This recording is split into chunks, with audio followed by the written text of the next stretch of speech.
Assalamualaikum warahmatullahi wabarakatuh. Salam sejahtera untuk kita semua. Kembali lagi dalam media belajar mata pelajaran ekonomi kelas 10 SMA dan MA tahun 2020.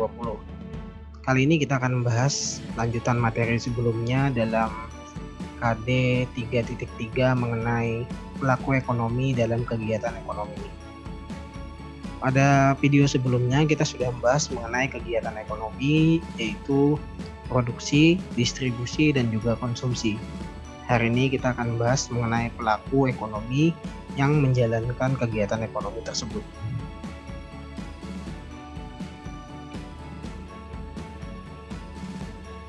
Untuk pelaku-pelaku ekonomi, bisa kita lihat dalam kegiatan yang ada dalam masyarakat di sekitar kita. Kita bisa melihat ada beberapa petani yang bekerja di sawah, ada dokter yang bekerja di puskesmas ataupun di klinik, ada penjahit yang menjahit pakaian. Mereka semua adalah produsen, di mana petani, produsen yang menghasilkan hasil pertanian berupa padi, dokter dan penjahit yang memproduksi jasa sebagai produsen jasa, yaitu jasa kesehatan dan juga jasa untuk menjahitkan pakaian. Selain itu, petani dan dokter maupun penjahit dan profesi lainnya pun juga termasuk sebagai konsumen. Sebagai konsumen karena mereka membutuhkan makanan, pakaian, perumahan, pendidikan, hiburan, bahkan jaminan kesehatan. Jadi, mereka semua bisa bertindak sebagai produsen, bisa juga bertindak sebagai konsumen. Dengan demikian, produsen dan konsumen adalah para pelaku ekonomi. Konsumen adalah pihak yang melakukan kegiatan untuk menghabiskan atau memanfaatkan barang dan jasa. Sementara itu, produsen adalah pihak yang melakukan kegiatan untuk menghasilkan atau menciptakan barang dan jasa, sehingga kedua pihak tersebut dapat melakukan kegiatan ekonomi. Pelaku ekonomi yang pertama yang akan kita bahas adalah pelaku ekonomi rumah tangga konsumen atau rumah tangga keluarga yang biasa disingkat dengan RTK. Rumah tangga keluarga adalah salah satu pelaku ekonomi. Rumah tangga keluarga terutama berperan sebagai konsumen atau biasa disebut dengan rumah tangga konsumen atau disingkat dengan nama RTK. Di sisi lain, rumah tangga keluarga juga menyediakan yang namanya faktor-faktor produksi. Apa itu faktor-faktor produksi? Nanti akan kita bahas. Jadi, selain rumah tangga keluarga berperan untuk menggunakan barang dan jasa, mereka juga memiliki peran dalam kegiatan ekonomi, yakni menyediakan faktor-faktor produksi. Untuk apa menyediakan faktor-faktor produksi? Untuk supaya rumah tangga perusahaan itu bisa melakukan yang namanya produksi. Untuk melakukan produksi, diperlukan faktor-faktor produksi. Rumah tangga konsumsi merupakan pelaku utama dalam perekonomian.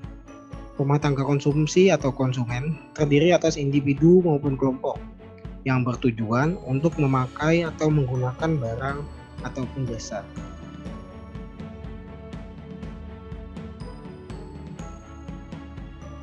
Pelaku ekonomi yang berikutnya adalah rumah tangga produsen atau yang bisa disingkat dengan rumah tangga perusahaan atau RTP. Merupakan kesatuan yuridis dan ekonomis dari faktor-faktor produksi yang bertujuan mencari laba atau memberi layanan kepada masyarakat.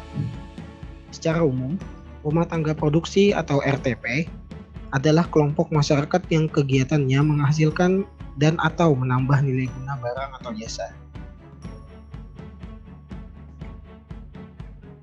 Pelaku yang ketiga adalah pemerintah.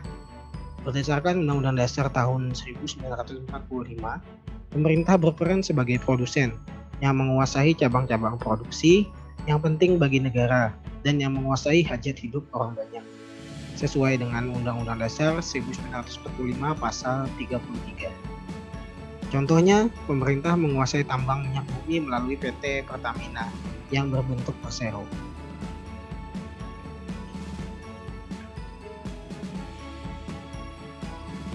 Pelaku ekonomi yang terakhir adalah masyarakat luar negeri, yang juga merupakan pelaku ekonomi yang harus diperhitungkan.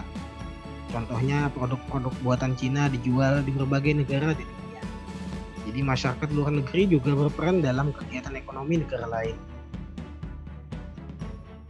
Suatu negara tidak akan dapat mencukupi kebutuhan dengan memproduksi barang sendiri tanpa adanya bantuan atau hubungan dengan negara lain.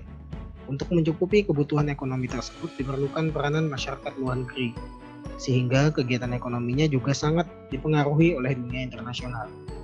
Jadi, kegiatan ekonomi yang dilakukan oleh masyarakat luar negeri adalah kegiatan ekonomi internasional, meliputi segala kegiatan mengenai hubungan ekonomi antar negara, baik mengenai perdagangan internasional maupun lalu lintas pembayaran internasional, serta kerjasama ekonomi regional dan internasional. Selanjutnya kita akan bahas mengenai peran pelaku-pelaku ekonomi yang keempat tadi. Yang pertama adalah peran konsumen.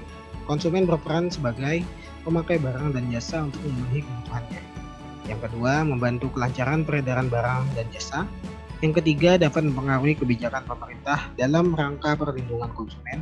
Dan yang keempat adalah berperan menaikkan atau menurunkan harga faktor-faktor produksi.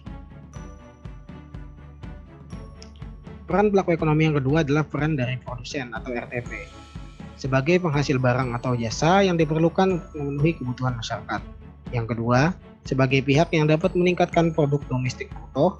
Yang ketiga, sebagai pemakai faktor-faktor produksi yang dimiliki oleh konsumen dalam kegiatan ekonomi yang terkait. Keempat, mempengaruhi kebijakan pemerintah dalam rangka menghasilkan produksi.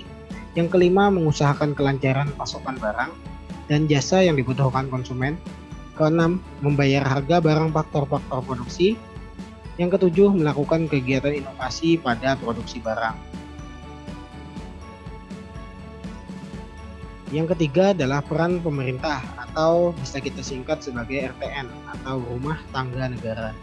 Peran pemerintah yang pertama adalah membuat kebijakan untuk mengatur kegiatan produksi, konsumsi, dan distribusi atau kegiatan ekonomi. Yang kedua, membuat kebijakan untuk mengatur distribusi pendapatan. Distribusi pendapatan artinya adalah pemerataan pendapatan di daerah-daerah, sehingga tidak terjadi ketimpangan yang besar antara daerah yang satu dengan daerah yang lainnya yang ada di Indonesia. Yang ketiga, membeli barang dan jasa untuk penyelenggara negara. Yang keempat, menghasilkan barang dan jasa yang dilakukan melalui peran BUMN atau badan usaha milik negara. Yang kelima, pengadaan infrastruktur untuk kelancaran kegiatan ekonomi. Keenam, menyediakan barang-barang publik seperti taman dan jembatan penyeberangan. Yang ketujuh, kegiatan bantuan dan subsidi bagi masyarakat. Selanjutnya adalah peran pelaku ekonomi yang terakhir, yaitu peran masyarakat luar negeri atau bisa disingkat dengan MLN. Peran masyarakat luar negeri yang pertama adalah tempat mengekspor barang dan jasa. Yang kedua, memberi pinjaman bagi rumah tangga produsen dan pemerintah. Yang ketiga, tempat mengimpor barang dan jasa. Yang keempat, menampung tenaga kerja, yang mana sebagaimana kita tahu bahwa kita memiliki jumlah penduduk yang banyak dan tidak sanggup menyediakan tenaga kerja untuk seluruh tenaga kerja yang ada di Indonesia, sehingga perlu masyarakat luar negeri untuk membantu tenaga kerja kita supaya bisa bekerja di luar negeri, atau bisa kita sebut sebagai dengan tenaga kerja Indonesia atau TKI, dan juga TKW atau tenaga kerja wanita. Yang kelima adalah memberi sumbangan ketika terjadi bencana alam. Kita tahu sendiri, setiap kali adanya terjadi bencana di sebuah negara, banyak sekali masyarakat luar negeri atau negara lain yang akan membantu ketika terjadi bencana alam tersebut, termasuk tsunami yang pernah terjadi di Aceh. Banyak sekali negara di dunia yang membantu Indonesia dalam memberikan sumbangan kepada masyarakat yang terkena musibah tsunami tersebut. Pembahasan terakhir yang akan kita bahas adalah mengenai diagram interaksi antar pelaku ekonomi atau yang biasa disebut dengan arus lingkar kegiatan ekonomi, atau bahasa Inggrisnya biasa disebut dengan circular flow diagram. Circular flow diagram terbagi atas 3 jenis. Yang pertama adalah diagram sederhana atau 2 sektor, circular flow diagram 2 sektor. Yang kedua, circular flow diagram 3 sektor. Dan yang ketiga adalah circular flow diagram 4 sektor, atau yang biasa disebut dengan perekonomian terbuka. Kita akan bahas mengenai diagram sederhana atau yang 2 sektor. Ini adalah diagram circular flow diagram dua sektor. Maksud dari circular flow diagram dua sektor adalah hanya ada dua pelaku ekonomi yang terlibat. Makanya di sini disebut dengan dua sektor, yakni rumah tangga keluarga atau RTK dan juga rumah tangga produsen atau RTP. Cuma ada dua pelaku ekonomi yang terlibat sehingga dinamakan sebagai circular flow diagram dua sektor. Dalam circular flow diagram dua sektor ini ada dua grafik, yang mana yang pertama adalah mengenai pasar input dan yang kedua adalah pasar output. Input itu adalah faktor-faktor produksi. Jadi pasar input adalah pasar yang menjual dan membeli faktor-faktor produksi, sedangkan output artinya hasil. Jadi dari hasil faktor-faktor produksi tadi menjadi barang dan jasa. Jadi pasar output ini adalah jual beli barang dan jasa. Untuk memahami grafiknya, yang pertama itu dari rumah tangga keluarga terlebih dahulu atau RTK. RTK akan memberikan sumber daya atau faktor-faktor produksi kepada RTP. RTP tidak akan bisa membuat barang dan jasa tanpa adanya faktor produksi. Faktor produksi disediakan oleh masyarakat. Setelah mendapatkan faktor produksi, tentu saja RTK tidak akan memberikan begitu saja. Maka RTP harus memberikan balas jasanya atau pembayaran dari faktor produksi yang diberikan oleh RTK tadi. Jadi alurnya, faktor produksi terlebih dahulu diberikan kepada produsen, baru produsen akan memberikan balas jasanya kepada RTK. Ini adalah grafik yang pertama dalam pasar input.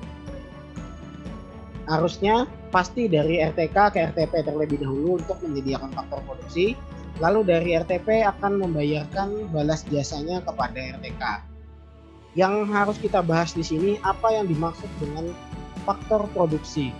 Kita akan coba bahas tentang faktor produksi. Nah, faktor produksi itu terbagi atas 4 dan balas jasanya pun juga ada 4.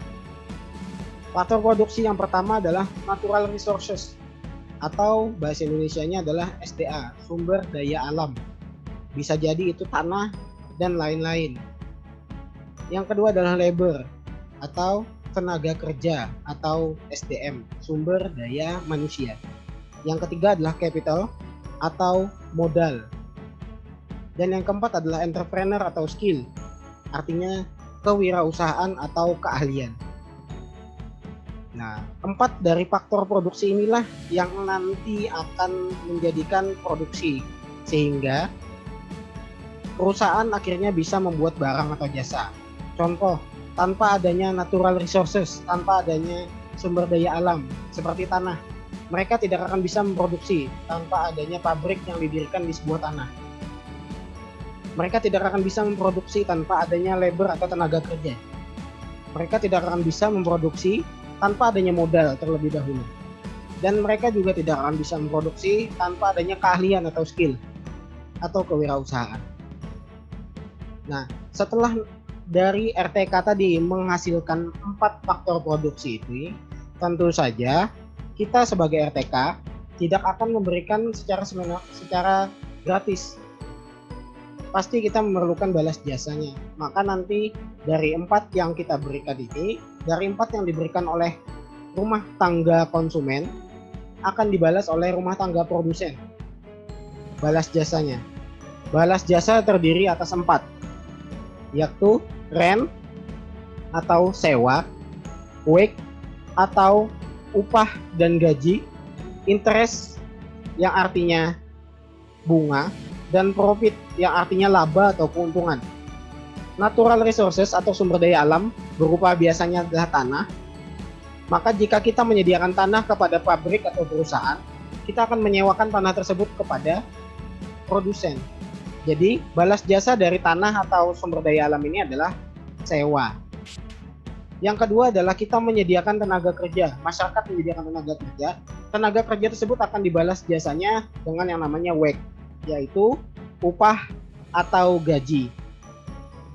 Nah, dalam bahasa Inggris memang cuma ada satu, yaitu wage, upah atau gaji. Tapi dalam bahasa Indonesia berbeda sekali antara upah dan gaji. Upah itu jumlahnya berbeda-beda tergantung dari pekerjaannya yang dilakukan oleh tenaga kerja. Tetapi kalau gaji, jumlahnya tetap tiap bulan.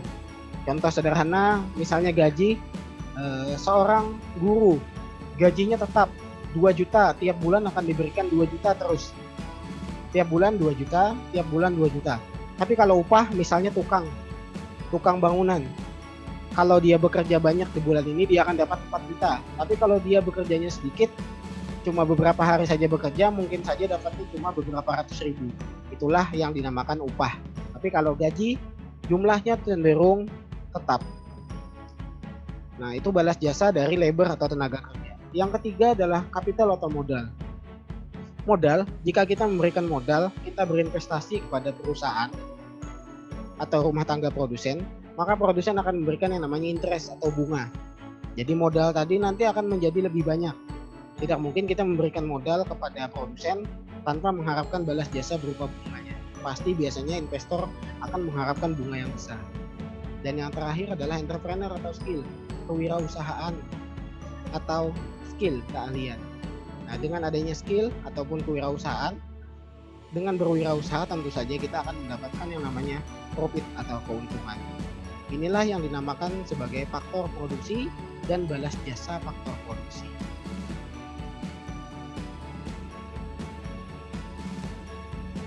Dari faktor produksi tadi, setelah ada semua 4 dari faktor produksi tadi, barulah produsen bisa menghasilkan yang namanya barang atau jasa. Barang dan jasa tadi akan dijual kepada rumah tangga, keluarga atau rumah tangga konsumen. Tentu saja tidak gratis. Kita harus membayar untuk barang dan jasa tersebut.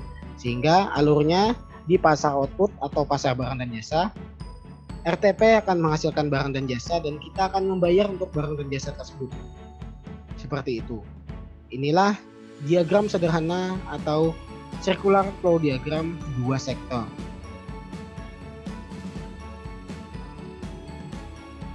Yang berikutnya adalah model 3 sektor atau circular flow diagram 3 sektor.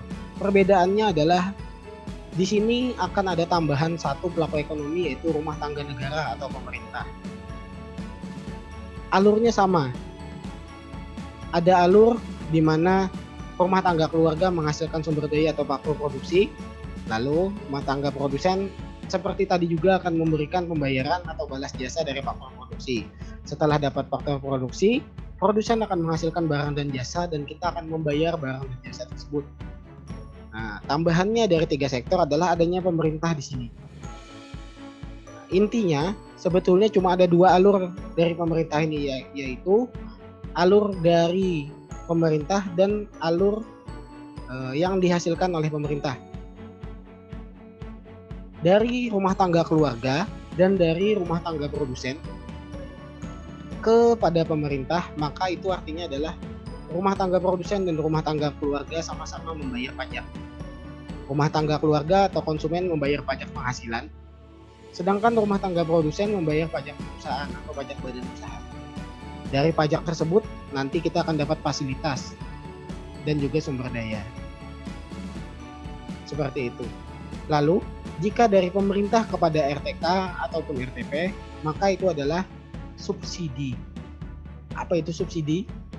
Subsidi adalah pembantuan yang diberikan oleh pemerintah kepada masyarakat ataupun kepada perusahaan supaya bisa menghasilkan barang dan jasa. Jadi, ada 2 yang harus kita garis bawahi di sini adalah saat dari RTK ataupun RTP kepada pemerintah maka disebut sebagai pajak, pembayaran pajak. Tapi jika dari pemerintah maka itu adalah subsidi. Cukup 2 itu yang harus kita hafal dari pemerintah. Dan yang terakhir adalah circular flow diagram 4 sektor. Untuk 4 sektor ada tambahan 1 lagi, yaitu masyarakat luar negeri. Untuk alurnya masih tetap sama, ada faktor produksi dan ada barang dan jasa, masih sama. Ada peran pemerintah juga di sini, yaitu pajak dan subsidi, sama seperti tadi. Tapi ada tambahan lain, yaitu keterlibatan 1 sektor baru, yaitu masyarakat luar negeri. Apa saja yang dilakukan oleh masyarakat luar negeri? Di sini adalah yang namanya ekspor dan impor. Jika produsen kita menjual barang ke masyarakat luar negeri, maka dinamakan sebagai ekspor. Tapi jika masyarakat luar negeri menjual barangnya kepada kita, maka itu disebut sebagai impor. Kita mengimpor barang. Nah, tentu dari ekspor impor ini ada alur pembayarannya. Ini yang dinamakan sebagai pembayaran ekspor neto atau pembayaran ekspor dan juga pembayaran impor. Jadi arus bolak-balik yaitu ekspor dan impor, dan arus bolak-balik yaitu pembayaran ekspor dan impor. Itu tambahan dari model diagram circular flow diagram 4 sektor atau yang biasa disebut sebagai perekonomian terbuka. Kenapa disebut sebagai perekonomian terbuka? Karena kita terbuka terhadap masyarakat luar negeri. Tidak berpangku tangan cuma berharap dari masyarakat kita saja, tapi kita juga mengikutkan dalam kegiatan ekonomi kita masyarakat dari luar negeri atau negara lain. Itulah kenapa disebut sebagai perekonomian terbuka. Jika tidak melibatkan masyarakat luar negeri, maka perekonomian dari negara tersebut dianggap sebagai perekonomian tertutup. Terima kasih. Itulah tadi pembahasan kita mengenai pelaku ekonomi. Ada 4, yaitu rumah tangga konsumen atau rumah tangga keluarga atau disingkat dengan RTK. Yang kedua, rumah tangga produsen atau RTP. Yang ketiga, rumah tangga negara atau pemerintah. Yang keempat, MLN atau masyarakat luar negeri. Terima kasih atas perhatiannya. Kita akan kembali di materi berikutnya. Salah hilap mohon maaf. Assalamualaikum warahmatullahi wabarakatuh.